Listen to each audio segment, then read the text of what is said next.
Hi guys! Welcome back to my channel, Jackson's TV here. And today's video, ituturo ko po sa inyo kung paano natin gawing stable yung mga magagalaw na video natin.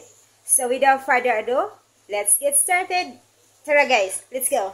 Right, ang gagawin lang natin guys is punta tayo sa CapCut app natin. So ayan. Ayan. Tapos dito mag-a-add tayo ng new project. Ayan, sa part na ito, pipili tayo ng video na i-edit natin, guys. Halimbawa ito. Ayan, itong video na ito, medyo magalaw siya, guys. So, i-edit natin ito para magiging stable siya. So, i-add natin as new project. Ayan, sa part na ito, pindutin natin yung pinaka-video. Tapos, sa baba, hanapin natin yung stabilize para magiging stable yung ano natin, video natin. Ayan. Tapos dito sa part na ito guys, may option tayo, minimal cropping, recommended, and most stable. So, piliin natin yung pinaka-stable guys. Slide lang natin to sa right. Ayan. Automatic siyang nag-stabilize sa guys. So, i-check lang natin. Ayan.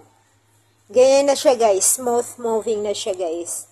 So, ganyan lang siya kadali. Napakadaling mag-edit ng video natin. Kung may mga video tayo na medyo magalaw, kayang-kaya yung edit ni CapCut. So, ganyan lang siya guys. So, ngayon, i-compare natin yung original saka itong edited. Itong nasa taas, yan yung original niya. Tapos, itong sa baba, yan yung edited na natin.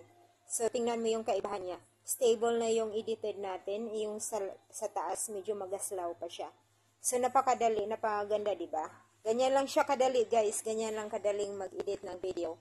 Kung may mga kayo medyo magalaw na video, kayang-kaya yan i-edit ni CapCut. So, I hope you enjoyed this video tutorial guys. Please don't forget to subscribe. Click the notification bell to be updated on my incoming videos. Thank you for watching. See you next time. Bye!